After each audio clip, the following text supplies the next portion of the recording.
it's hard to do a three-peat. You know what I'm saying? It's hard to go back to back to backs. You know, you get technical difficulties, but it's all good, man. Much respect. Shout out to all you guys that have already come in. Like I said, you guys continue to support these live streams, man. It really means a lot, guys. For real, man. Thank you very much. And you guys know the deal, man. Let's roll. So, hey, Robin, I'm sure you're not surprised, but YouTube didn't suggest your video to me, so I was only now starting to hear it. And I'm sure nobody got notification that we were going to be live today. That's what everyone's putting in the comments. Hey, I didn't know. But hey, you were notified about Mind the Game. Always. But like I said, it's going to allow us to be informative, you know, and be, you know, up on the know. Right. So since I didn't get to listen to you already, I'm going to force you to regurgitate the more nauseous parts of Kevin Durant being on Mind the Game, if you don't mind. Yeah, absolutely, man. Absolutely. So once again, thank you to all you guys that continue to coming through the chat, man. You know we try to start on time for you guys, man. Like I said, man, we're doing 3 in a row, back to back live streams, man, for the people out there, giving you guys what you want, man, before the 4th of July, man. But when we think about Mind the Game, I actually went back and listened to some of the episode that Kevin Durant was on. And in my video, I was focusing on some of the comments that LeBron James made about efficiency and how he was celebrating Kevin Durant's efficiency throughout his career. And he highlighted the fact that Kevin Durant hasn't shot below 50% since I believe like 2012 or something like that. And LeBron James was making a big deal about this during that particular part of the episode that I had seen. So that's what I focused on in my video, because to me, the efficiency, the quote unquote efficiency, is another word that's been overused that, you know, we didn't, you know, another part that they talked about that was leading into the efficiency, or a part of the efficiency, was the 50, 40, 90 seasons for Kevin Durant. And they mentioned, you know, Steve Nash, I believe, has the most in NBA's history of 50, 40, 90 seasons. But when we think about, you know, something like that, having a 50, 40, 90 season, these are the kinds of things that, you know, no one thought about these kinds of things. It wasn't really talked about. Like I said, Larry Bird, I believe, had a 50, 40, 90 season, but no one.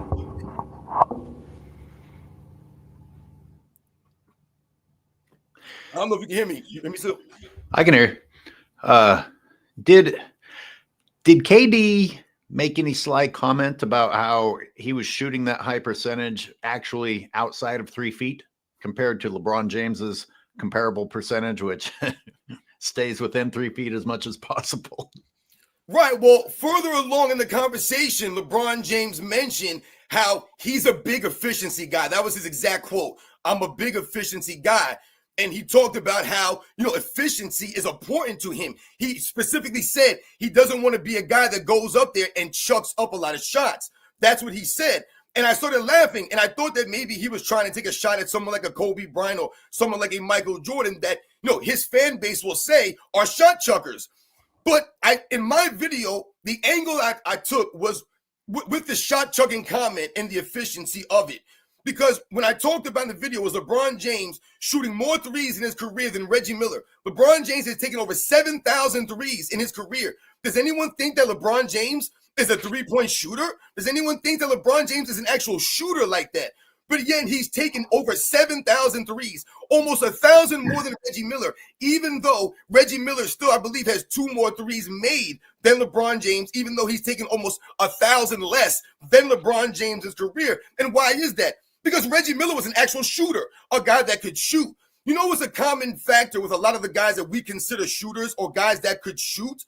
Their free throw percentage is a big indicator of your shooting ability. When you think about NBA's history, guys, and you go down the line, the free throw line has never changed, right? There was never always a three-point line there. So you can't say, oh, these guys couldn't shoot. You know, I remember when Gilbert Arenas came on here and said something about George Mikan not being able to shoot. That's why they had to create the George Mikan drill. And our friend Rex came out and corrected him on that and explained and educated him why the George Mikan drill was created.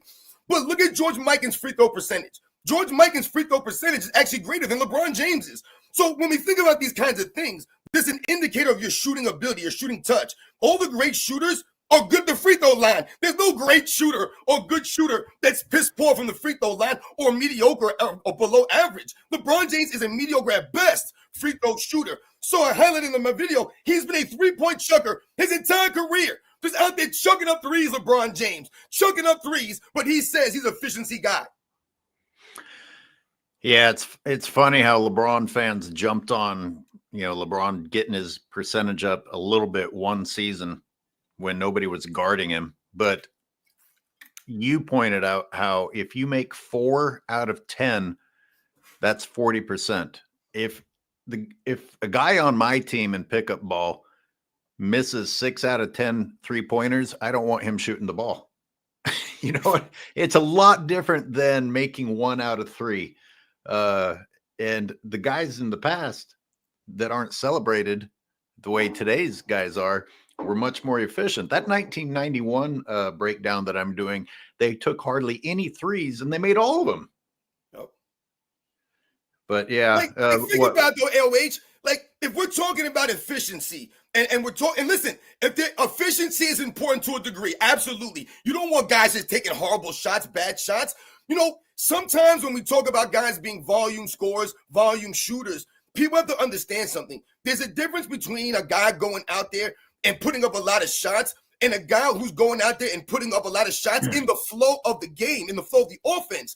Michael Jordan, he rarely deviated from the flow of the offense. That's why everyone was able to be successful. It wasn't just Michael Jordan out there just doing whatever he wanted to do whenever he wanted to do it. Now, yes, there were times when Michael Jordan had to do those things, where he was feeling it, when he was hot, when he went crazy, went on one. But that's not how they ran their offense. That's not how they were successful ultimately. Michael Jordan played within the offense. He wasn't a shot chucker. That wasn't him.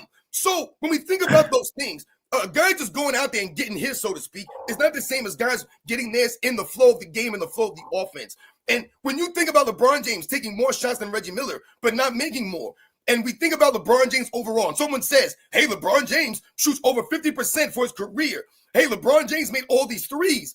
But at the end of a game, would you want LeBron James or Reggie Miller taking a shot? Because that's really what it comes down to. Why would you want Reggie Miller? Let's not even think about clutch. Not even just the fact that Reggie Miller's not of a shooter. So you would rather Reggie Miller shooting than LeBron James shooting the ball. And that's the reality here. LeBron got his free throw percentage up to 78%, and it's a good year for him, by the way. Right. Hey, wait, hold on. Wait. You just made me think about something. In the same clip, the same episode with Kevin Durant, LeBron James flat out lied about his free throw percentage.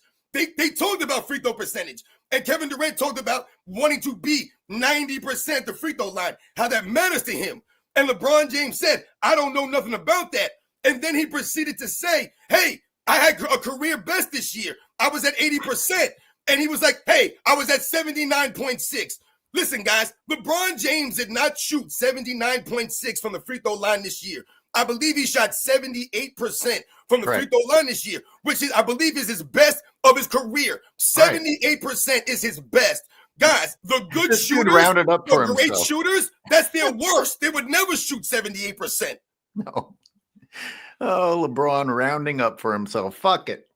Hey, fuck it. The truth doesn't matter here. Let's just say I shot 90.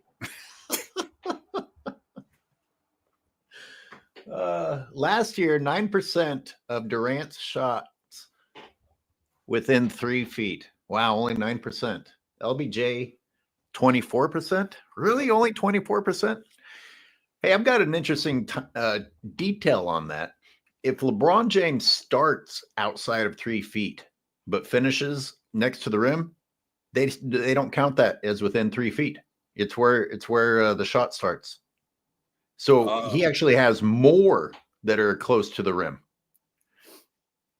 I saw some layups and some dunks that when you go to the shot chart, show the shot being further away than where you finish at, which I think is kind of cheating. Like if you can jump far, but you still finish at the rim, that's not a from outside 3 feet shot, right?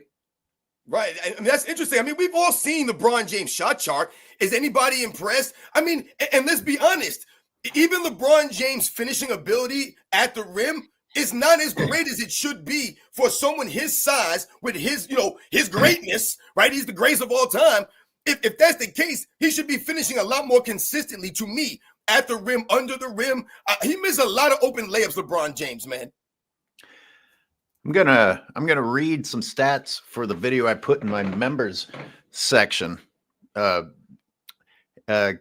Durant, this is just for this last season, and the reason for fanboys are like, oh, why are you looking at this season? Maybe because Kevin Durant didn't make an all NBA team and LeBron James did. LeBron James made an all NBA team. Robin, is it for the first time in 20 years or for the first time ever? Or is that just how long they've been doing all NBA teams? Because it was the first time in history, I believe, that a player was in the negatives and got named to an all NBA second team. I went all the way back to 1980. I went back to 1980 myself. I don't know, like I said, if someone's done the research and went all the way back to the beginning of NBA, all NBA teams, but I went back to 1980 and LeBron James, the second player. I told everybody, the only other player was Tracy. Guess who? Tracy McGrady. That guy again, when his team won 21 games, guys. That Tracy McGrady made an All-NBA second team. He led the league in scoring that season, but that team was trash. That was the only other player to make an All-NBA second or better since LeBron James, man, since 1980 that I looked into. That had a negative plus minus. That negative plus minus, yep. What was his? Do you remember? Who, Tracy McGrady's? Oh, it was bad. It was like a negative 236, I think. Jesus. Yep. God. Okay, so it wasn't in history, just in the last 20 years. Yep, anyway, to the fanboys, we're looking at this season because LeBron James was listed at number 4. He's the 4th best player in the league, Robin, according to ESPN. Kevin Durant, nowhere on that list. And yet, Kevin Durant had a better plus minus than LeBron James. Not a great one, but better than LeBron James's. Negative 54 is pretty bad. You understand that the next closest guy out of all 3 teams, Jalen Brunson, still a 200-point gap between them. Yep. Points per game, Kevin Durant beats LeBron James this season. Field goal percentage, Kevin Durant beats LeBron James. Blocks, Kevin Durant beats LeBron James. Steals, Kevin Durant beats LeBron James. And then I had a poll on my channel. If we don't just look at the stats, does anyone actually think that LeBron James can handle the ball better than Kevin Durant? Does anyone think that LeBron James is a better pure shooter than Kevin Durant? Kevin Durant also beats LeBron James in three-point percentage and free throw percentage.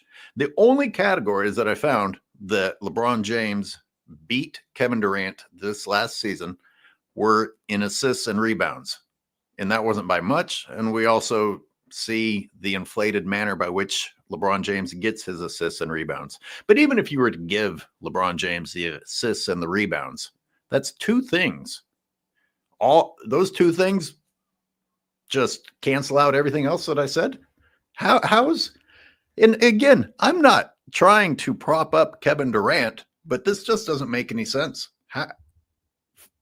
There's other players in the league that I could be talking about that it's ridiculous that you put LeBron James above them, but we can start with Kevin Durant. It doesn't even make sense with Kevin Durant. Or tell me why I'm wrong.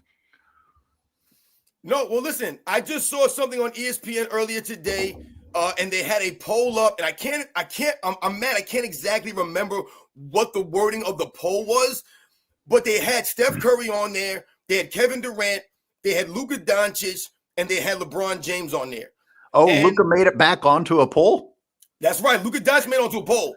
And Luka Doncic came out on top of that poll, and Steph Curry was second. And I want to say it was like 50% to Luka Doncic, like 31% to like Steph Curry, and then like 13% to like Kevin Durant, and like 6% to LeBron James, right? And it had something to do along the lines of, who was still better, or something like that. But anyway, the point that I'm trying to make here is that they continue, like you're just mentioning, they continue to try to put LeBron James in the same category of someone like a Steph Curry and a Kevin Durant as far as their impact on the court and what they can do, because if you think about Kevin Durant this season, and listen, man, I'm not a Kevin Durant fan, man. Anyone that knows my channel knows, man, that I have no respect for Kevin Durant's championships, man.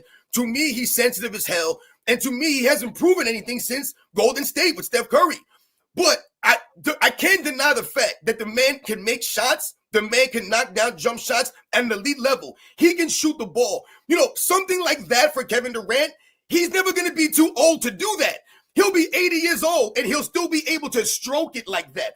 I don't think LeBron James has any skill like that where you're like, oh man, like what are we talking about with LeBron James? He's 40 years old, but he's allowed to get away with the traveling, the carries, the offensive fouls because he doesn't really have a skill. Look at Steph Curry. What Steph Curry does, dribbling the ball, that's a skill. He'll be able to do that when he's 80. He'll be able to dribble that ball, man. So the shooting of Steph Curry, he'll be able to do that when he's 80. Those guys can still have an impact. Steph Curry was a hamstring away, I believe, from having a chance to go to NBA Finals this season.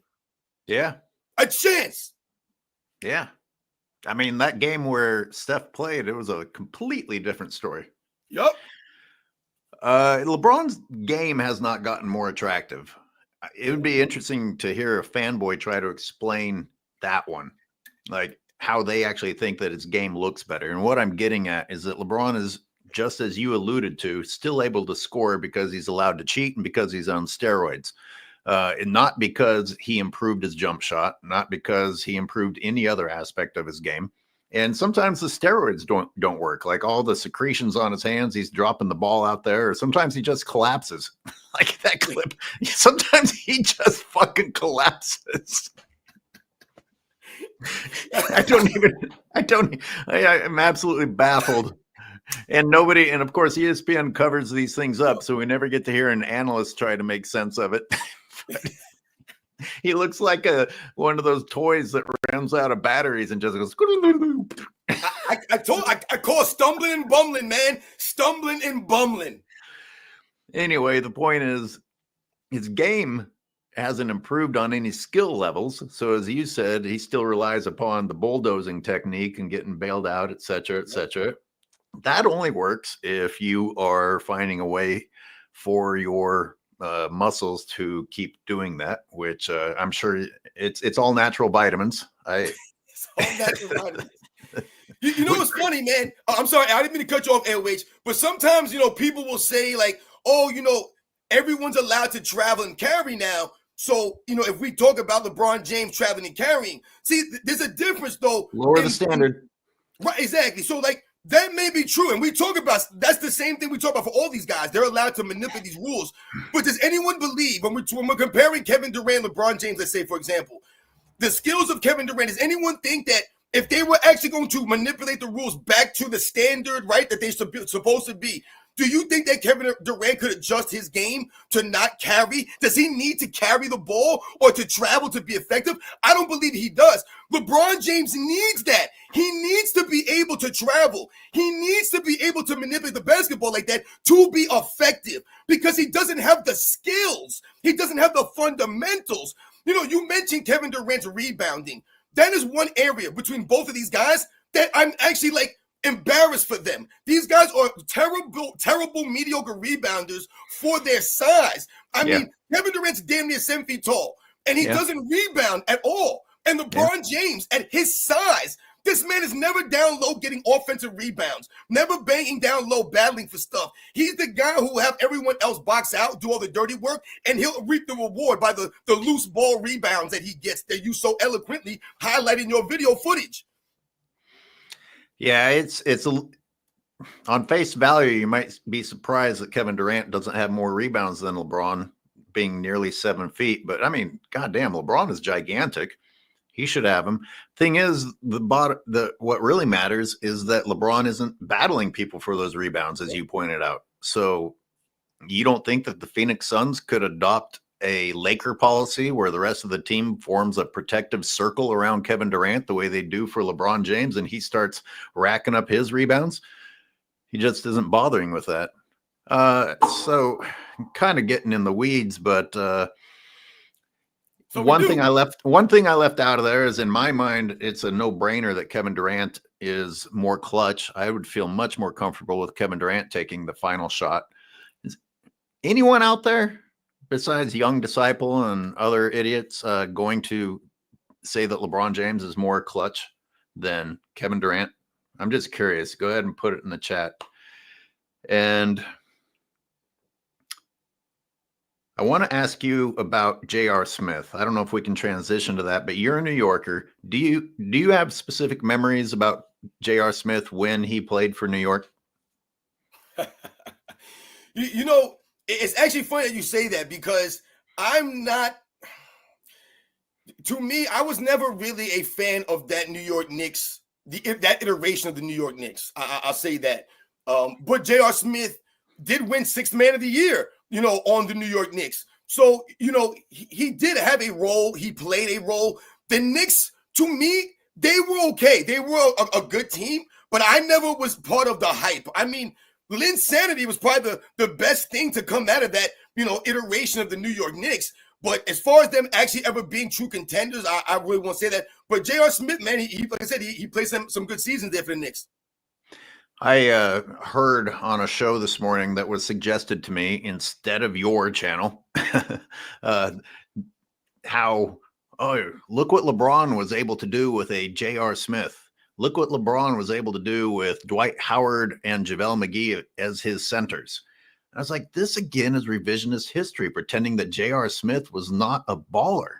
Yeah. Pretending that JaVale McGee was not already a champion with the Warriors before going and being an extra hand to help out with Dwight Howard and Anthony Davis, by the way. Let's not pretend that you didn't have another near 7-footer out there with the luxury of not even having to be the center. But they put in these little subtle sentences that if you weren't aware and weren't watching, they're planting in your mind, oh, wow, LeBron was able to win with these guys.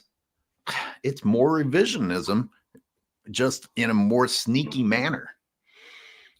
We'd better get to some super chats. No, hold on, man. Because you brought up the J.R. Smith thing, and then you talked about them saying that he won, or what he did with J.R. Smith. See, the thing that J.R. Smith has to get credit for, that we have to give him, give him his props, is remember, J.R. Smith changed his game. He became a 3-and-D guy for LeBron James and the Cleveland Cavaliers when he came to that franchise at that time. When he was playing on the New York Knicks, when he played on the Denver Nuggets, when he was making his claim to fame, J.R. Smith was an up and down the court guy. He was a high flyer, a flashy dude. I mean, a guy that could just go out there and just use his athleticism to just go crazy on the court. I mean, J.R. Smith would have plays in the game sometimes that you were like, damn, man, this dude is crazy. That's what he was allowed to do. He didn't do that in Cleveland like that. He was supposed to focus on defense and knocking down the open three. So he adjusted and molded his game. I tell people all the time, in Game 7 of the 2016 NBA Finals, at halftime, I remember watching this, man. At halftime, they had Paul Pierce there. I want to say it was Jalen Rose, and they had a couple of other people. And Paul Pierce was the only one that said that the Cleveland Cavaliers, who were down by 7 points at halftime, he said, they're in a good spot right now. He said, they're in a good spot. He said, Kyrie Irving is not doing anything. LeBron James hasn't really done anything. And the Cavaliers are only down by 7. And what happened at the first start of the third quarter, guys, with the Cavs down by 7?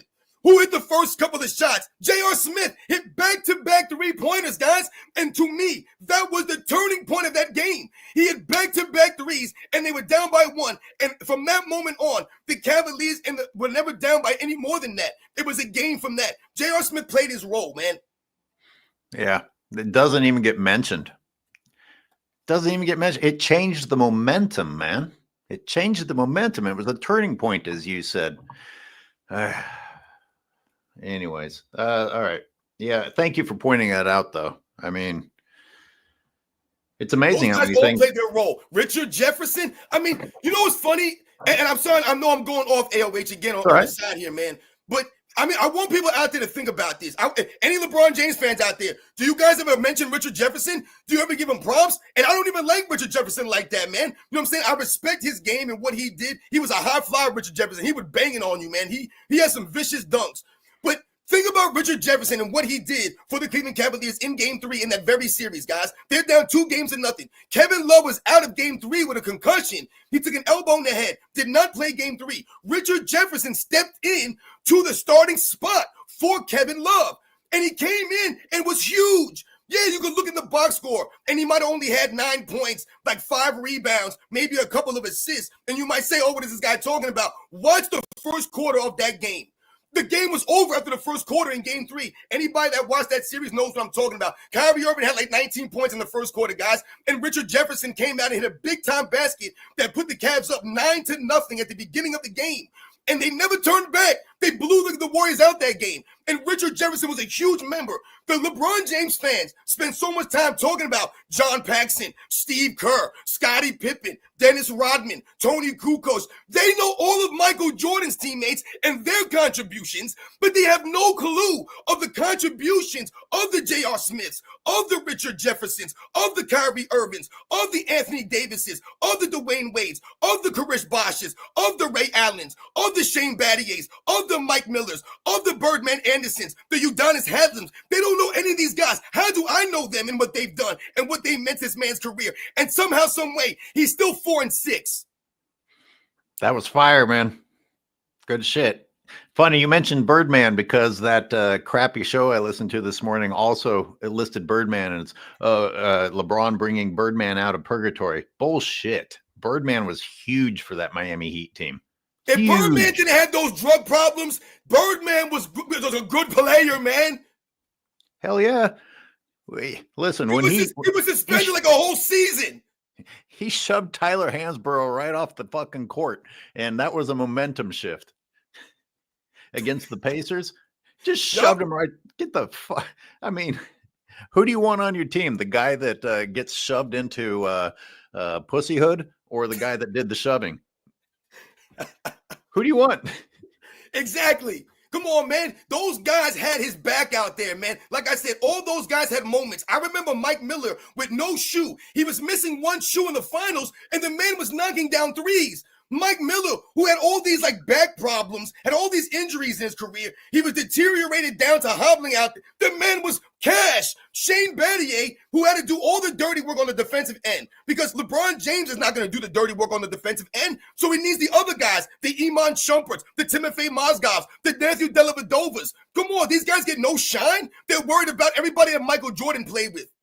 Mike Miller, who was hunted down in free agency, but now is just referred to as a minimum guy.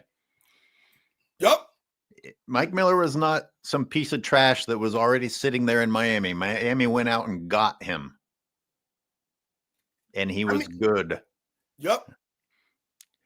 Listen, LeBron James saying we had to build around minimum guys when 3 out of 5 were superstars. What do you mean build around? 3 out of fucking 5 of you are elite in the East. If you and I made up the other 2 on the team, they still should have won. You're right on the money. And all those other guys that we mentioned, those were veterans, guys. Those were guys that were veterans that knew how to play the game. And then they had to go get Ray Allen and Ray Allen. Let me read some super chats, and then I want to go back to KD because some other interesting things happened in that Mind the Game episode. Thank you everyone for being here in the chats and for supers. JC says, I don't recall LeBron coming off screens to shoot. He can't shoot off a screen, which is one of the most fundamental plays in basketball. Yeah. He takes 3 or 4 steps, settles in slowly, bends down into the shitting position. Still nobody's guarding him yet. And eventually gets that ball out of his hands. And then holds the pose as if after that ugly ass shot, he has the nerve to hold the pose no matter how many times he bricks and air balls. Yeah. Exactly. Yeah. It never looks fluid at all. That's not something that, like you say, he doesn't look fluid doing these things because it's not something that he practices the repetition over and over and over again that he does with consistency. If you have any video of LeBron James coming off a screen and hitting a shot, It's because he played in the league for 22 years and because he's a great basketball player. So, yeah, he's going to have some shots like that. But that's nothing that he's going to do in money time. Like I said, they've changed the rules and they don't allow those moving screens and all the other nonsense that they allow now. Is LeBron James going to be able to do that at a high level consistently? No, he's not going to be able to do that because he still can't. Listen, LeBron James can't shoot. I don't know how else to say it.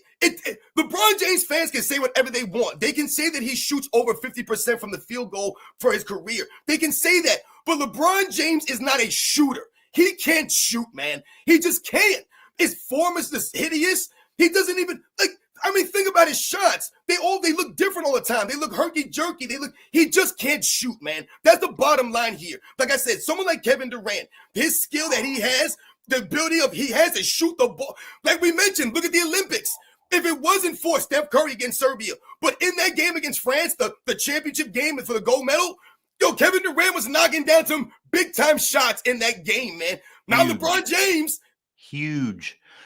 Fanboys, quick, run out and search YouTube for highlights of LeBron James shooting, because in 22 years, yes, he's actually made some. You'll prove us wrong, because in 22 years, 82 games a season, you are going to find clips of LeBron James making shots. Good, great.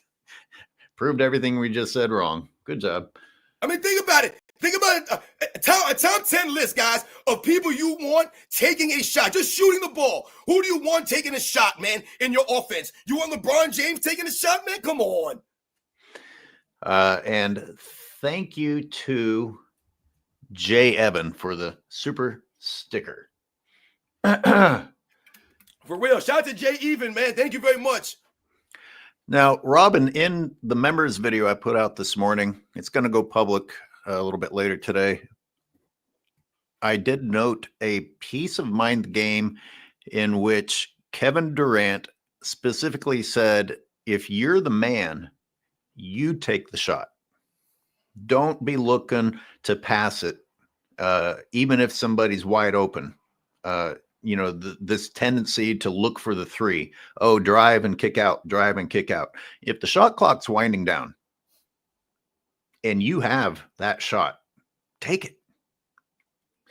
And of course, and the piece that's attached to that is LeBron James conveniently saying that he always makes the right play, whether he takes the shot or whether he passes to somebody else.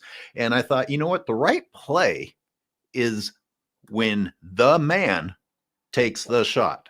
So if you are the man, the right play is you taking the shot, right? Yep.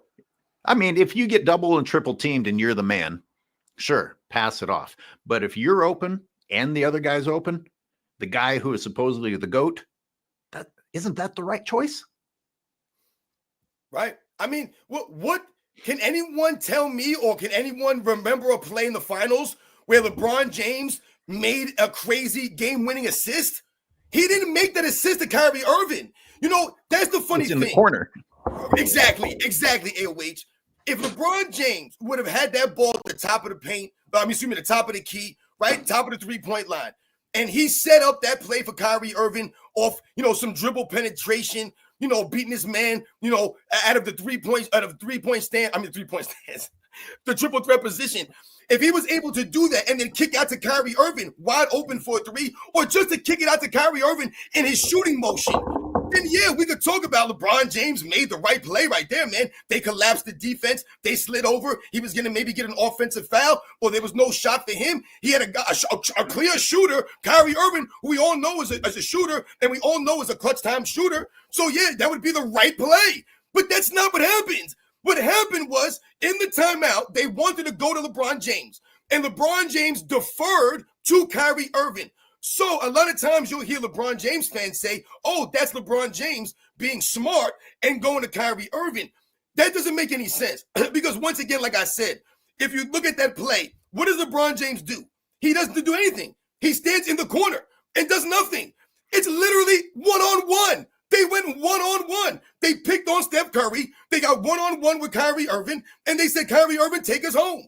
So then you can't go back and say, that one right there made me the greatest of all time. How could you go back and say that then? Because the greatest of all time would have said, I got this. Hey, Kyrie, if they double, Didn't Michael Jordan say that? He said, hey, man, if they double me, I'm going to come to you.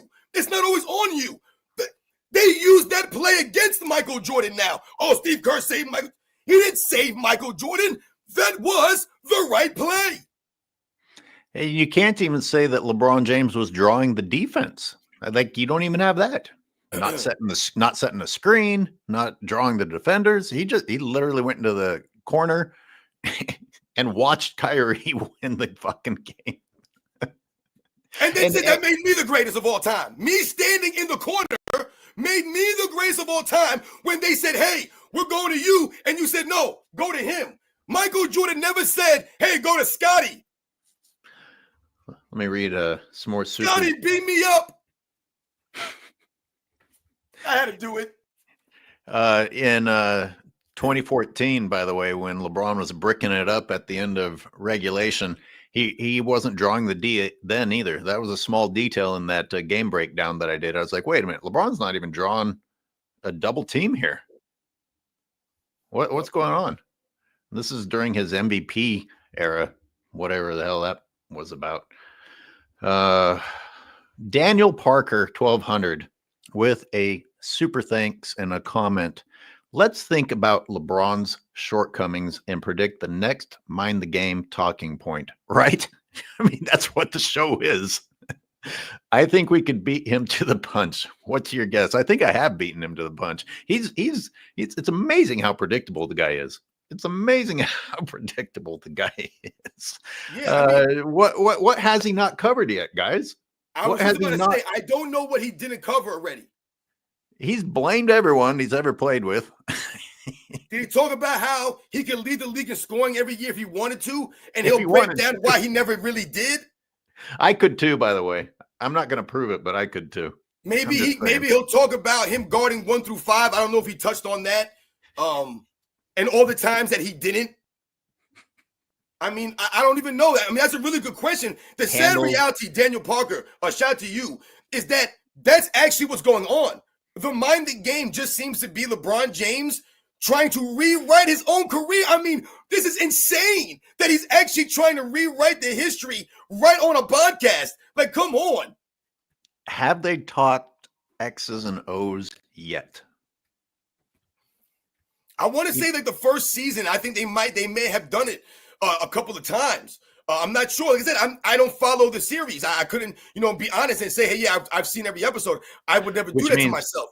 Which means JJ was talking X's and O's, and LeBron would emphatically agree as if he understood anything JJ was saying. I think that what they were doing was practicing plays for the next season because they knew JJ was going to be the head coach.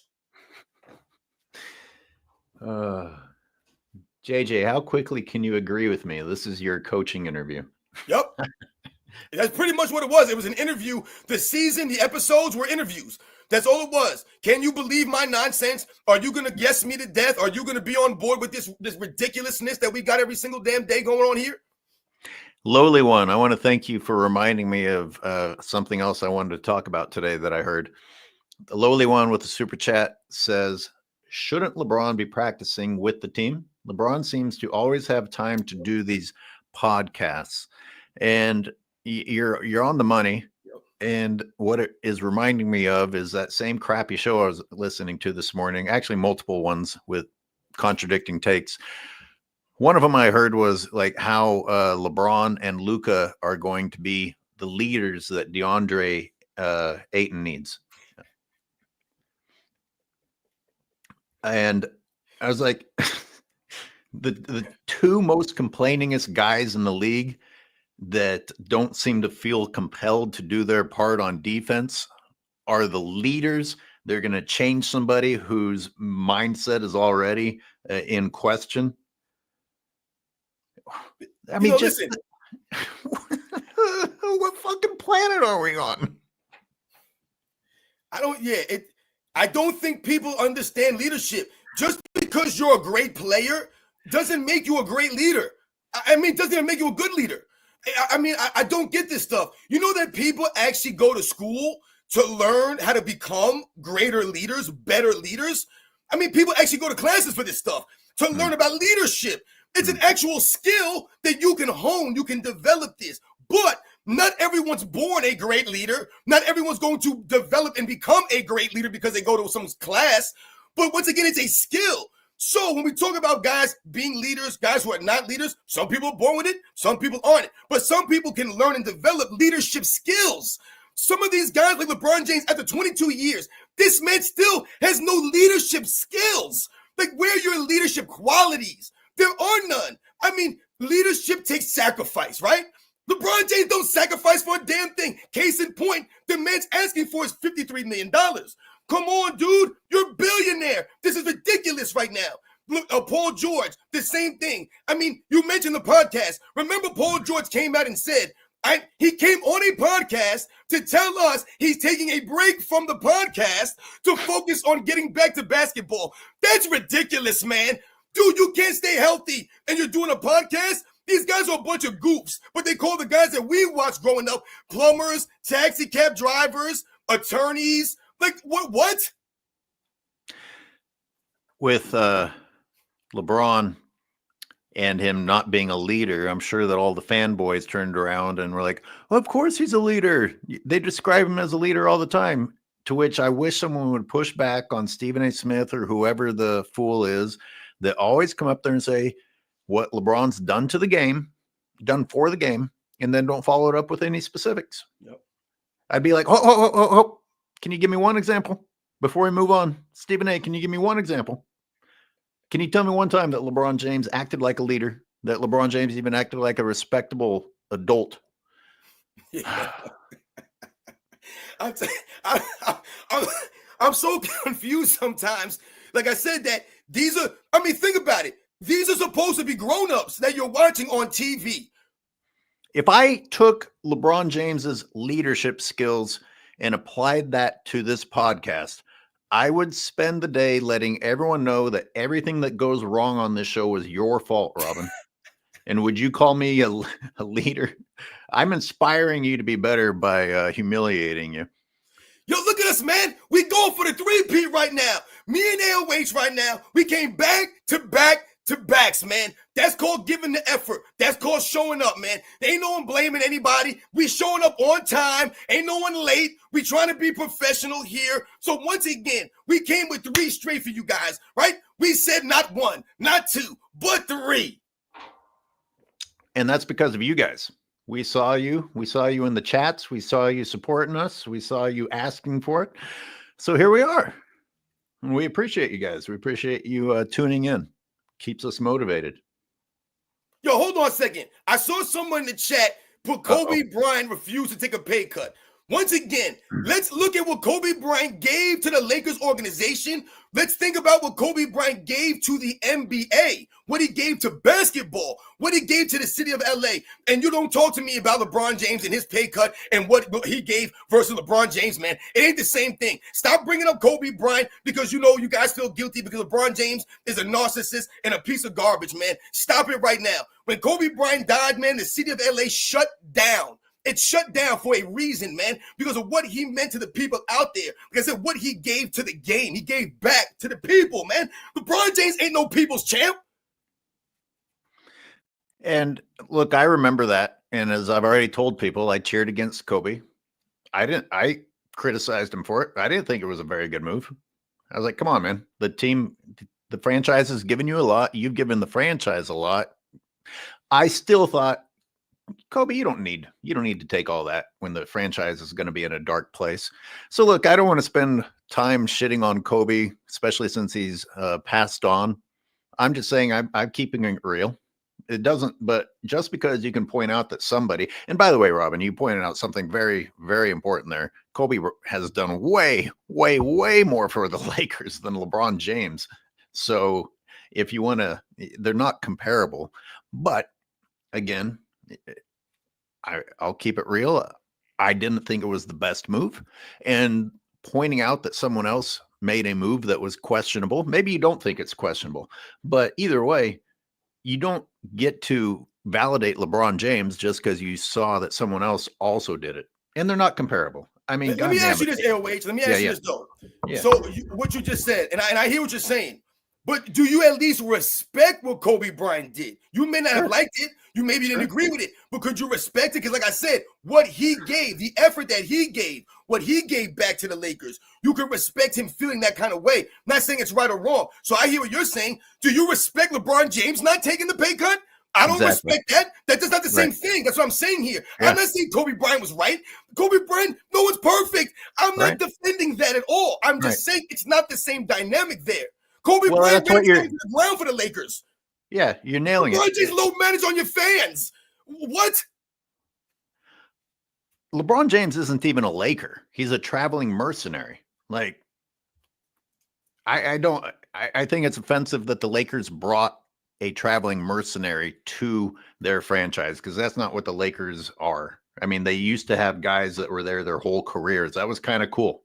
Whether you're a Laker fan or not, it's like, oh, I mean, you know, obviously Shaq went ring chasing at the end because of the egos between him and Kobe. But otherwise, you know, you mostly look at people that you remember and you're like, yeah, that's just a Laker. Jerry West, just a Laker. Magic Johnson, just a Laker. James Worthy, just a Laker. And anyway, yeah, the people are depending on the fact that no one is perfect to validate LeBron James always being less than perfect. Right.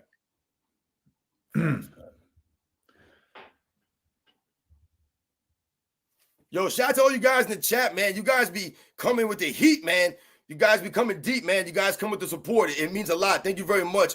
Hoop Oracle, shout out to you, man. Always coming through. Thank you very much, guys. It means a lot, man, for real, man. Yo, Hit him. What's good, man? I see Hit him out there. Always coming through. My man Bookmark coming through in the house. Maybe we'll do some calls today. What do you think? Yeah, I'm down. If anybody wants to call in, absolutely, man. Read, I'm going to throw these up on the screen, and if you don't mind reading them. Yeah, absolutely. Shout out to Praise the Don, always coming through. LeBron moves like a robot. He has no moves. Absolutely. You know, I mentioned LeBron James is like a Jeep Wrangler out there oftentimes, man. He just moves awkward, clunky. He doesn't move fluidly out there. That's why, like a lot of times when LeBron James does these moves and he does something, he pulls out something, it just never looks right. And we got Jay Evan there. Jay Evan, he says, goddamn, SNFR is on 1 or 2 or 3 or 4 or 5 or 6. Yeah, I know. I've been hyped the last couple of days, man. You guys got me hyped, man. These lives got me hyped. I like doing the live shows. You know, sometimes it kills my voice. You know, but hey, this is what we got to do a little bit sometimes, man. I really have a good time with my man AOH. And Robin allows me to save my voice because he's bringing the energy while I sit back. I yell when I watch the games on my own. I don't need to yell on here too. I know I talk too much, man. I know. No, that's not what I'm saying. I'm saying it works out great. And Mike from Bensonhurst. Mike from Bensonhurst. Shout out to Mike, man. Thank you for coming through. They give LeBron more credit for a chase down block assisted by J.R. Smith, forcing Iguodala to double clutch than Kyrie hitting the game winner. Exactly. A shout out to Mike from Bensonhurst, man. Came with the facts. People think that Michael Jordan didn't have chase down blocks. Michael Jordan did that and was hitting the game winners. I mean, I want people to think about the end of the 1998 Game 6. I know everybody knows about it, but just think about it. No one touched that ball. No one touched the ball for that entire sequence, guys. They inbounded it to Michael Jordan, and no other Chicago Bulls player touched the ball for the remainder of the game. I mean, he ended the game that way. I mean, it's insane. Jolly Joshams, thanks for being here again. One of the regulars. Yeah, shout out to Jolly Joshams. Leadership is shaking your head at your teammates for messing up while standing on the other side of the court, according to LeBron fans. Absolutely. Whenever you mention LeBron James losing his man on defense and he scores on a backdoor cut and he looks at his teammates in disgust, that right there, that's the antithesis of leadership, guys. That's the complete. Listen, even a leader, even when it's their fault, they still take the blame. I mean, that's what a leader does, man. This is LeBron with his exaggerated shoulder claps. Or I would have It's been like, always, that's your man, fool. Don't look at me. yeah, but he's always letting the camera know that it's somebody else's fault. For real. Shout out to Jolly Joshums.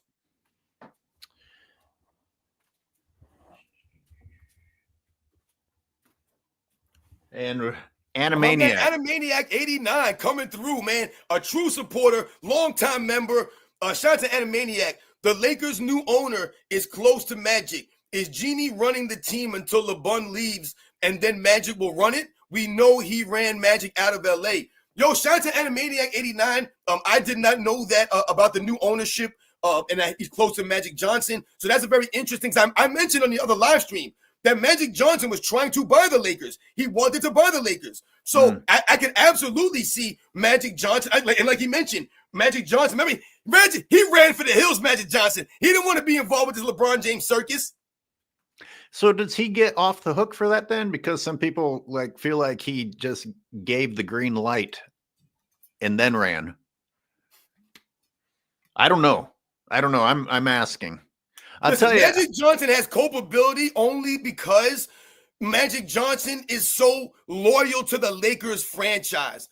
Like that he loves that purple gold, Magic Johnson, man. So and anything, he'll do anything for that franchise. So yes, sometimes Magic Johnson had to make concessions and think about even Kobe Bryant. He had to be okay with LeBron James going to LA. Everybody had to be like, yeah, man, LeBron James. He basically had to tell the Laker fans, hey, I want you guys to accept LeBron James coming onto the Lakers, guys. He's going to help us out. They did that for the franchise. They sacrificed that. This is petty, I guess. And LeBron James turned his back on them. Sure. Look what he did to the franchise. He burned it up.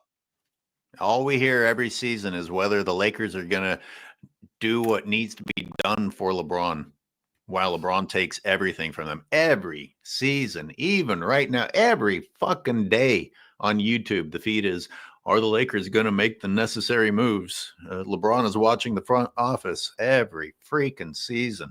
Yep. Magic Johnson, this little moment stands out in my mind. And Robin, it's a great example of be careful what you say. People are paying attention and it'll change how they feel about you. I remember Magic Johnson before a game calling Russell Westbrook Westbrick. Yep. He got on the bandwagon with everybody that was scapegoating him. And whether you think Westbrook was playing poorly or not, I want to think of Magic Johnson better than using a derogatory nickname on national television. You know what I mean?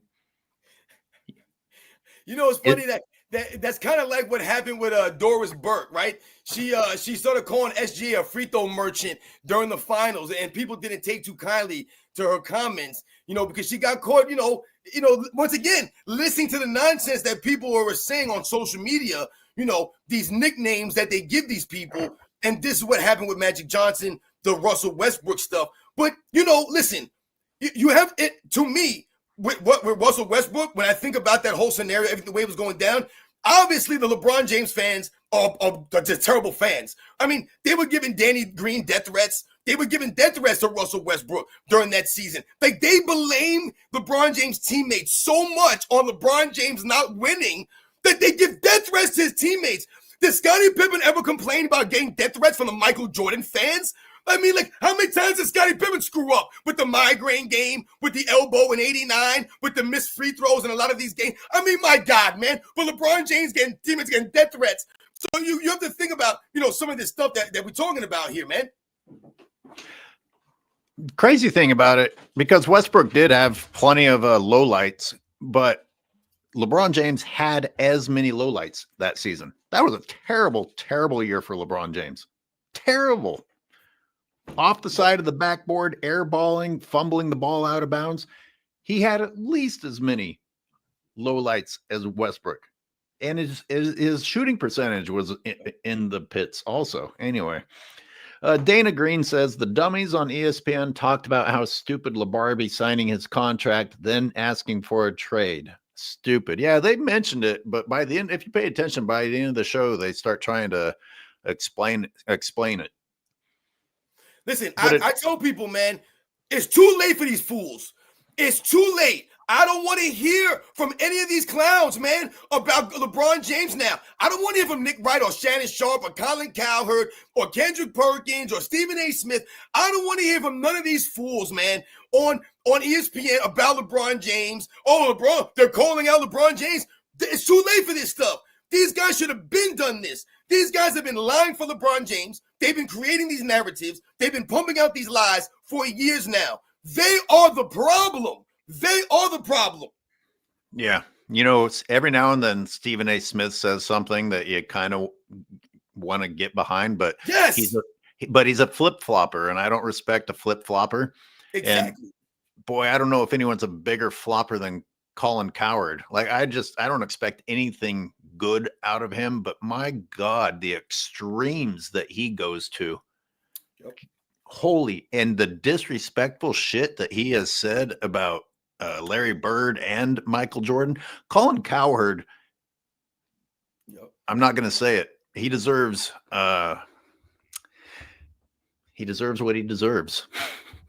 Yo, Colin Cowherd, he was saying some really weird stuff and just like I said, mad disrespectful stuff about the 92 Dream Team this past summer. Last summer, I mean, you remember that stuff, Airways. We were talking about. I mean, he was just trashing the 92 Dream Team. I mean, my God, he was laughing at Patrick Ewing. He was laughing at David Robinson. He said, who were the big men? They didn't have any big men. Like, I just don't get it. He said they had no shooters on the team. I mean, the disrespect that these guys were just saying about the 92 Dream Team was insane to me. No, I made a video about that one. That one pissed me off to make a video. And I found the highlights of those big men. Today's big men would have been broken in half. Like the way that the past big men played, they would break your arm on the way down to dunking the ball. So I don't want to hear any of it. You can have all the gym muscles and the curls for girls that you want. You're going to lose to these guys. In fact, you probably will fake an injury just so you don't have to go back on the court in the second period. For real. The lowly one. Makes any sense. Like, and what do we talk about? We talk about educating people and giving them the truth, giving them the facts. Colin Cowherd is not educating anybody. I say it all the time. Colin Cowherd didn't have to come out and be like, oh, the 92 Dream Team is unbeatable. No one's ever going to beat them. He didn't have to do that. He didn't have to say all that. I get it. But you also have to be consistent and you have to be factual. For him to say they have no shooting, for him to downplay the big men on that team as if they weren't better than Joel Embiid and Anthony Davis, Bam Adebayo, are you kidding me? He tried to say that those guys were better than the big men on the 92 Dream Team. Listen, those guys can't shine the shoes of David Robinson, Patrick Ewing, Karl Malone, Charles Barkley. Can't shine the shoes, guys. I'm just telling you the facts right now. That's not a knock on those guys. I'm educating you, and I'm giving you the factual information here. When they say there's no shooters on the Dream Team, that's ridiculous. Larry Bird was on the Dream Team. Are we insane? Chris Mullin was on the Dream Team. Are we insane? John Stockton was on the Dream Team. Are we insane? Michael damn Jordan was on the damn Dream Team. You're telling me Michael Jordan can't shoot? You're telling me you don't think Michael Jordan's going to be able to knock a shot down at the end of a game for you? Come on, man. Stop it. Well, according to Anthony Edwards, who didn't know anything about it, but then proceeded to tell us Michael Jordan was the only one with any skills. So there you have it, straight out of the mouth of today's morons. But here's the thing. People are entitled to who they liked better in each era, right? The problem that I see is if you are in the present and you're spending time shitting on the past, that means there's something wrong with the present. Because I don't remember people in 1992 wasting time shitting on previous Olympic teams. You know, you were satisfied with what you were seeing in front of you, and there wasn't any time to go and worry about the past because right now it's fantastic. Yep. If you have to make fun of the person next to you or the person that came before you to make yourself look better, there's something wrong with you, not them. That's a great point, AOH, and that's a very important point that you're making. You know, they often call it standing on the shoulders of giants, right? You know, it's kind of like, you know, you can't be great, like you just mentioned. You guys can't be great now if what was before you wasn't great. Because then how would the game evolve, right? There would be no evolution there. So if the guys back in the 50s were trash, if they weren't pioneering a lot of this stuff, then there would be nothing for people to develop. Like we always mention, right? There's a lineage here. It's called passing the torch of the eras. So when we talk about someone like Bob Cousy, who we mention oftentimes, because for some reason they act as if this guy was an idiot out in the court or he was playing in some YMCA league or something, they called Bob Cousy the Houdini of the hardwood. And the reason they called him that, like I always tell people, is because he was a pioneer. The things that he was doing in the 50s, people could not believe. When they say, oh, we just saw Kyrie Irving bust out some crazy move that he took 10 steps, traveled, and carried, and I'm not knocking him, but this is what we're talking about. That's what they were doing with Bob Cousy. They were like, what the heck? How did he pass the ball like that? How did he do that? Because Bob Cousy had to do the game by the letter of the rules. He had to actually keep his hand on top of the basketball. He wasn't allowed gather steps and Euro steps and drag steps and 5 steps. He wasn't allowed all of this stuff. So his assists that he got leading the league were legit assists. They were counted much differently than the guys today. So the whole time, Robin, pioneers. His hand was on top the whole time. Yep. I want people to go out and try doing that now. We're all so accustomed to being able to cheat a little bit, or a lot, or even this shit. Or in LeBron's case, just grab it with 2 hands, change direction, and start dribbling again. I mean, it's some real elementary shit taking place out there. Guys, just go out so that you have a better appreciation for it and see how much you can do when your hand is never not on top of the ball, including passing, doing some sort of a clever pass. When your hand is on top of the ball the entire time, that I understand it doesn't look as impressive back then in the black and white, but try it. That's more difficult. If what they were doing is more difficult than what we are expecting of guys now, then we can't really have a conversation about who's more skilled, can we? And I saw someone in the chat put something about the step back. And they were doing the step backs before you guys remember. They were doing the step backs. They were doing these things, man. I mean, what are we talking about? I think people forget, man. Like, yes, the game has evolved to a degree, but at the same time, it's evolved from the moves that these guys were pioneering. I often talk about Elgin Baylor on my channel, and I often talk about how Dr. J said when he was a kid growing up, he would go outside and try to do the moves that he saw Elgin Baylor doing. Go watch Elgin Baylor film, guys. You're going to see flashes of Dr. J and Michael Jordan there. The up and under the rim on the other side, the way that he moved was different than a lot of guys. And at that time, he's a pioneer of that play style.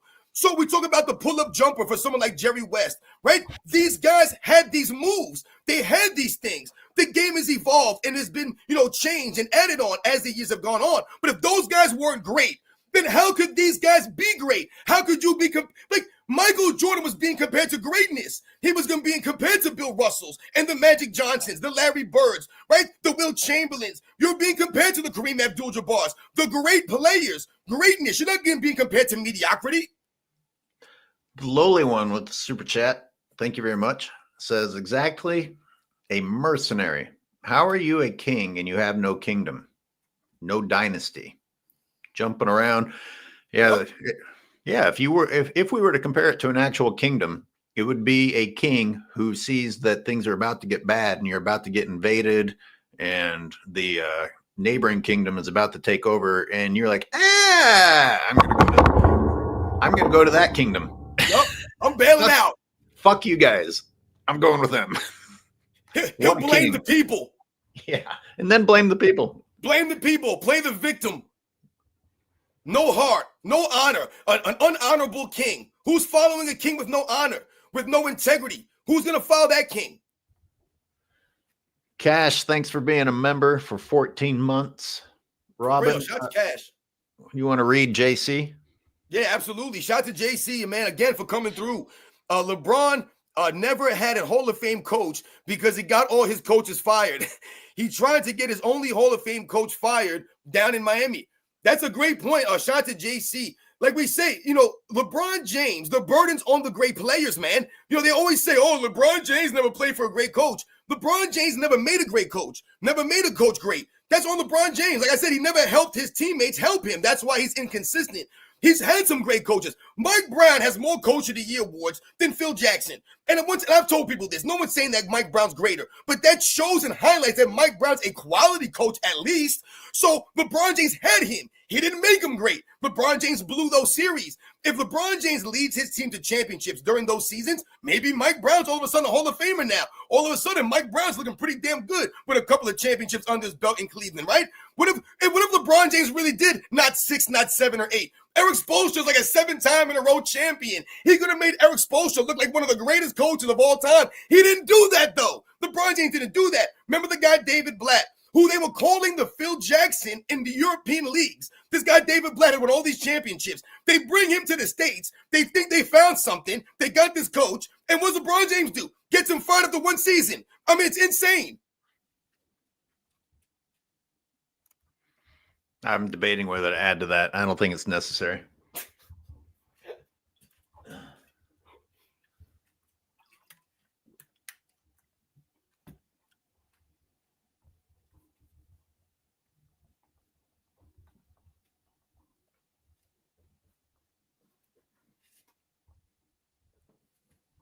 Yo, shout out to everybody in the chat, man. Yo, you guys be coming through with the supers, man, for real. You guys come with a lot of support. Like I said, I see a lot of you guys out there. Like I said, the usual suspects, man. A lot of new people I see. Thank you very much for guys for coming through. I think this was mentioned yesterday, how Magic knows the new owner from the Dodgers. Oh, okay. He's co-owns the Dodgers. See, all right. So Animaniac coming through and giving us a little more information about the scenario with the Lakers organization, man. Much respect to Animaniac 89 coming through. Yes, that's interesting. You know, these dynamics. I wonder what's going to happen or what's going on behind the scenes. Jolly Joshams with the super chat says, I think Magic didn't realize what he was getting into when he agreed to get LeBron. He fell for the hype. Maybe. I don't know. I don't want to make excuses for him. How do you watch LeBron's entire career and not know what's coming?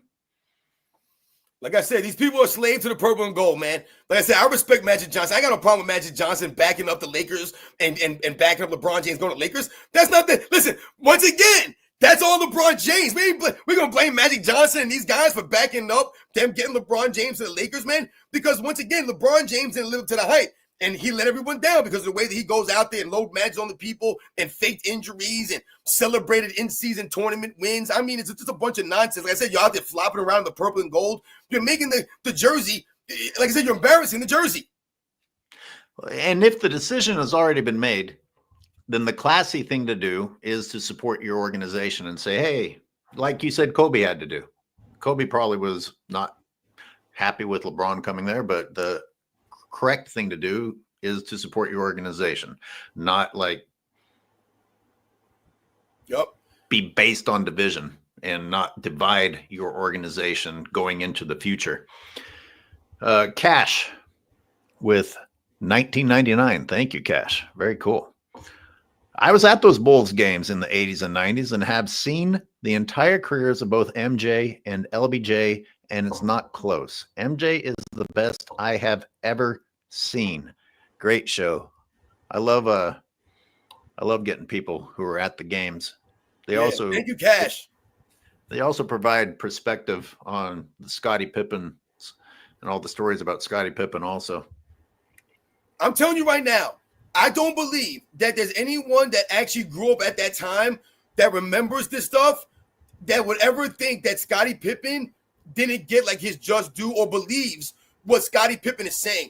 The only thing that I believe people, will feel sympathy with Scottie Pippen or people like agree with is, yes, a lot of people agree that Scottie Pippen, a lot of these guys, they didn't get compensated the way that they should have, for maybe the game that they brought, and what they brought to the Bulls organization and the franchise. So, yeah, we can all say that maybe Scottie Pippen was underpaid in his career on the Bulls, but Scottie Pippen, tries to make that, or put that blame on other people and make it into something that it wasn't. Everyone, I mean, like I said, you used to watch those games. People go to the games. People had Scottie Pippen jerseys on. There were Scottie Pippen fans out there. People were rooting for Scottie Pippen. There was no one hating on Scottie Pippen, man. Everyone loved Scottie Pippen because Scottie Pippen was Michael Jordan's teammate. Come on, man. And every chance that Michael Jordan got, he shouted out Scottie Pippen. He showed that appreciation and respect for Scottie Pippen, man.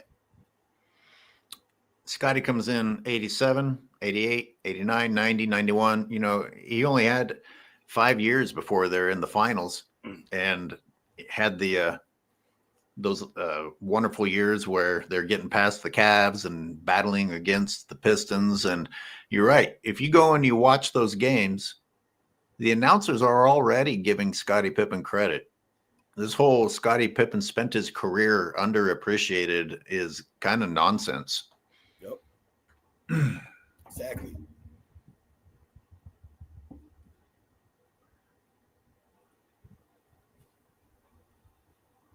One more. What's this one say, Robin? Shout out to Daniel Parker again coming through. Let's normalize calling them sports opinionists. Which I give credit to Rick Bucher. At least that's who I heard. Rick Bucher, who is a sports opinionist and analyst, brave enough to go out there and say, hey, fans are falling off because we've become opinionists instead of analysts. Yeah, and my problem with opinions, like I feel like people use the word opinion as like almost like a crutch, right? So, a lot of times people will say, oh, that's their opinion, that's his opinion. People can have their opinions, right? Everyone's entitled to their opinion, right? It's just a generic statement. And I really don't think it's valid anymore when we're talking about this stuff.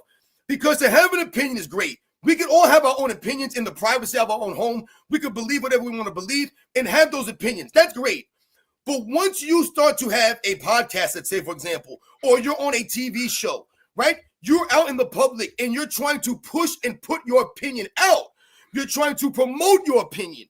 Once you start trying to do that, then the burden falls on you to provide evidence and facts to back up that opinion. You can't just come out and say, yeah, XYZ, and people are like, well, that's his opinion. He can feel that way. That's not valid anymore because now you're pumping it out to the mainstream. You must be able to say, listen, this is why I feel this way, and this is why. You can't be Gilbert Arenas and say, he's the next Pippen. You can't say that because what happened? You look like a fool. So you must be able to support your opinion with facts and evidence. It's similar to what I talk about on the fitness side of my channel. I have no problem with people doing steroids and fitness influencers promoting their bodies and promoting their fitness. I have no problem with this stuff.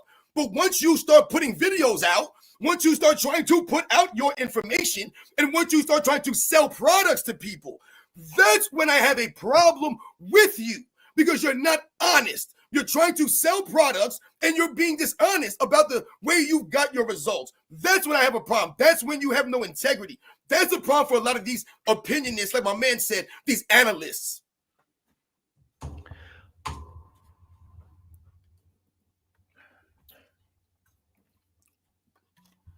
I'm reading a super chat that came in late yesterday from McZuggins because I wanted to make sure that he was recognized for his super chat. And it's from yesterday's video. We had already cut the live feed when this came through.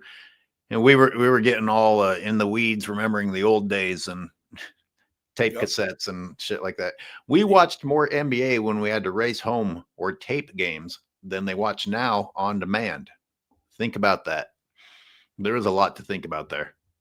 Exactly. And like we laughed about yesterday, we laughed about how we had to watch commercials back in those days. You had to actually sit there and watch commercials.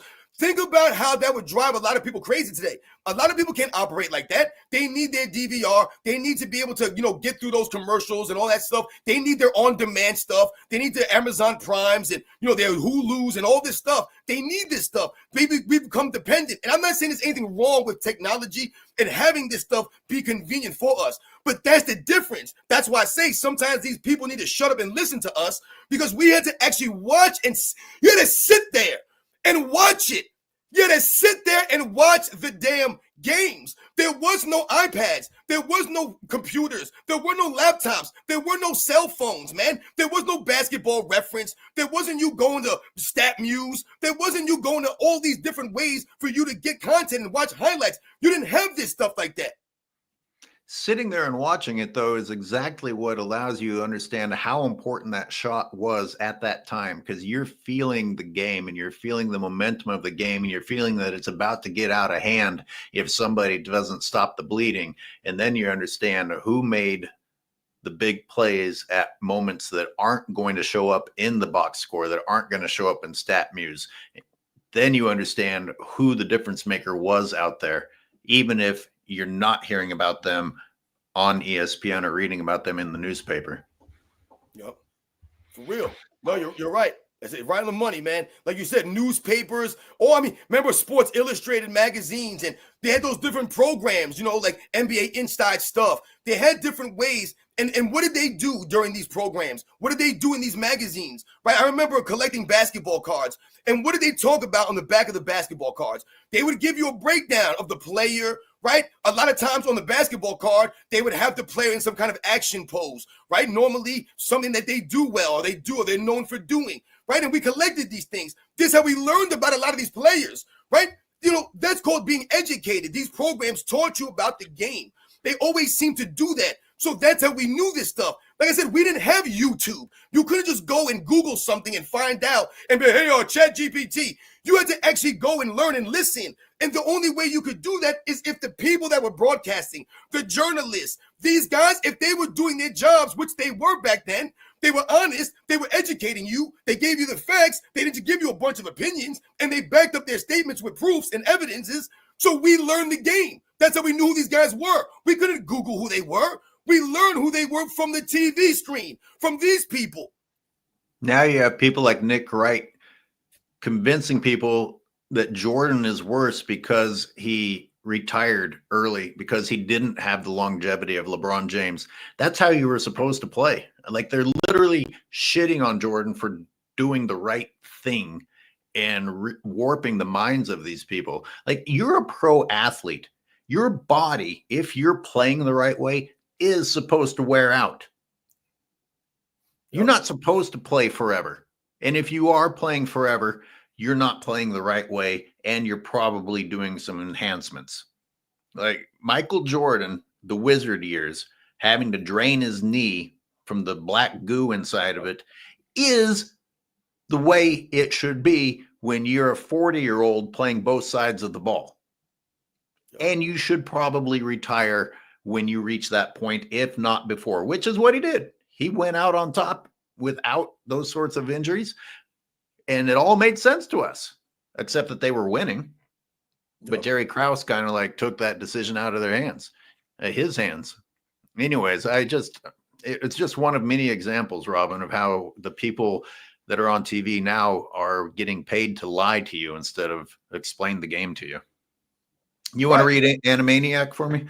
Yeah, Animaniac coming through again, man. Much respect to Animaniac. Like I said, a member of our channels, always coming through. Thank you very much. There is a channel called @UnseenJordan. They have a great 1988 documentary on Jordan's first 3 years. It's definitely worth your time. Shout out to Animaniac for letting me know that. I'll definitely have to check that out. @UnseenJordan. I'm interested in seeing the first 3 years and what they're talking about. Cool. Yeah, I didn't know about that channel either. Thank you. You said something the other day, AOH. You said that, a lot of this stuff has forced you to do more research on Michael Jordan's career and look at a lot of this stuff that you kind of assumed, or you forgot maybe. And you said that the more you look into Michael Jordan, the more you're impressed with what he's done. And I think that really speaks volumes because of the work that you do with the video footage, man. So, like I said, you leave no stone unturned. And, when I watch your videos, you don't just cherry pick clips to make your point or to try to highlight what you're trying to say in your videos. So, the consistency at which you do this stuff, and I said, it really gives more credit to you saying that about Michael Jordan in his career, looking into something like this and it becoming, like I said, more enhanced. Because you're not the only person I've heard say this. I've heard a lot of people say this. The more that they've looked into someone like Michael Jordan, the details, the more impressed you become. There's a moment in history that you've pointed out, Robin, when Michael Jordan, after Scottie Pippen screws up, Michael Jordan comes down and shoots over the outstretched arms of Vlade Divac. And I had done a video about that. And this is the 91 finals. Here's what I want to say about that for anyone who thinks that the Last Dance was a full propaganda video for Michael Jordan. The number of moments in Michael Jordan's career that were left out to make room for other people, like that moment isn't in there. Nope. Robin, They gave 5 minutes to Michael Jordan's first championship in a 10-part series. That's how much they were getting around and telling everyone else's stories and including things. Of course, it was mostly about Michael Jordan. The double three-peat bowls, you're not going to have Michael Jordan be the main character? Come on. He's the most famous athlete ever. But let's center it around somebody else. It's insanity. Anyways, that's just one moment. That's just one moment that is left out of that series. They didn't even touch on battling against the Miami Heat. That was no picnic. Going through Alonzo and Tim Hardaway, that was no picnic. Yeah, the elbow that Scotty took. Remember that big knot in his head? Yeah. I didn't even realize that they didn't mention that 91 game 3. I don't think. I'm pretty sure I'm correct about this. They went. I don't remember. Like I said, I don't remember it. So you're probably right. And like you said, it's absurd for people to be upset that Michael Jordan was the main focus on The Last Dance. That's insane for people to, like I said, that makes Scottie Pippen look that petty. Dude, you're complaining. You should just be happy you're on it, that you were mentioned. Well, not only did they leave out some of Michael Jordan's moments, but they left that out to make room to tell a lie for Scotty, because Scotty, the whole shutting down Magic Johnson thing just doesn't have a shred. You got a couple of plays in which Scotty is playing decent defense, but in the end ends up getting beaten. He ends up getting beaten. Exactly. But hey, how dare Michael Jordan make a documentary all about himself? I know. Read Jay Evan, please. Shout out to my man Jay Even out here coming through with the super. Thank you very much. How do you guys believe MJ commentary will be received by players? I think they will crawl in a hole and cry. Will they step up? Yo, shout out to Jay Even. That's a good question. I think we're all waiting to see, what capacity Michael Jordan is really going to be functioning at, what they're going to have him doing really. And like you said, is Michael Jordan really going to come out there and be Michael Jordan? Like, is he going to come out there and hold these guys to a standard? Is he going to set the record straight, so to speak? I think we're all, curious to see. Sometimes I say, is LeBron James spouting off and saying all this dumb shit part of the plan because ESPN is happy to talk about it and try and make sense of it, and it's all over the news? Maybe it's all a part of the plan. The flip side of that is Michael Jordan, as far as I know, still hasn't said shit, but just the rumor of him coming back has had people talking. Michael Jordan still hasn't had to open his mouth. Yep. LeBron James is spouting off every chance he has. Jordan hasn't even had to open his mouth yet. Exactly. That's a great point, Airways. Like you said, the star power that he brings, the cachet that he brings to the league. It would be interesting, going back to the Jay Even stuff. It would be interesting if Michael Jordan is sitting courtside and he's doing the broadcasting for a game. What that would do to hype some of these guys up. A lot of these young players, some of these new guys, they know Michael Jordan, man. They respect Michael Jordan. They know what he brought to the game. So it would be really interesting to see if these guys are going to get hyped up because Michael Jordan is sitting there watching them doing a broadcast. I need to go for a run, man. I got to get some exercise. Oh, yeah. Do you think, LH? This is a great show again, man. I'm having a blast with you guys. I saw somebody in the comments asking for a 4-peat. But, tomorrow's 4th of July, y'all, and I got to go to a barbecue. So I definitely can't do a show tomorrow. But if it wasn't 4th of July, if I wasn't doing that, then I would. Oh, I haven't scheduled Sunday yet. I guess we could do schedule Sunday. We're thinking long and hard. We're thinking long and hard about doing Monday, Wednesday, Fridays this summer. Yeah. Sounds like a plan, man. Like I said, I think we could do that. I think we could work that out. All right. Well, thanks everybody who tuned in, including, of course, you, Sports and Fitness Rants, my morning coffee, my energy for the day, always bringing the facts off the top of his head. Yeah, I appreciate you, LH, for real, man. I always enjoy doing these with you. Like I said, man, we came with the 3P for the people out there. Shout out to everybody that came through. Thank you for all the supers, guys. It really does mean a lot to us. It's very humbling. I hope you guys have a great 4th of July. Everybody be safe out there if you're going to be doing those fireworks and stuff, man. And don't, be smart, man, with the drinking and the driving, y'all. You know what I'm saying? Let's be responsible and let's be adults out here, man. Everybody have a great time, man. Everybody enjoy their weekend, man. You guys be safe, be good, man. And I'll catch you guys on the next one.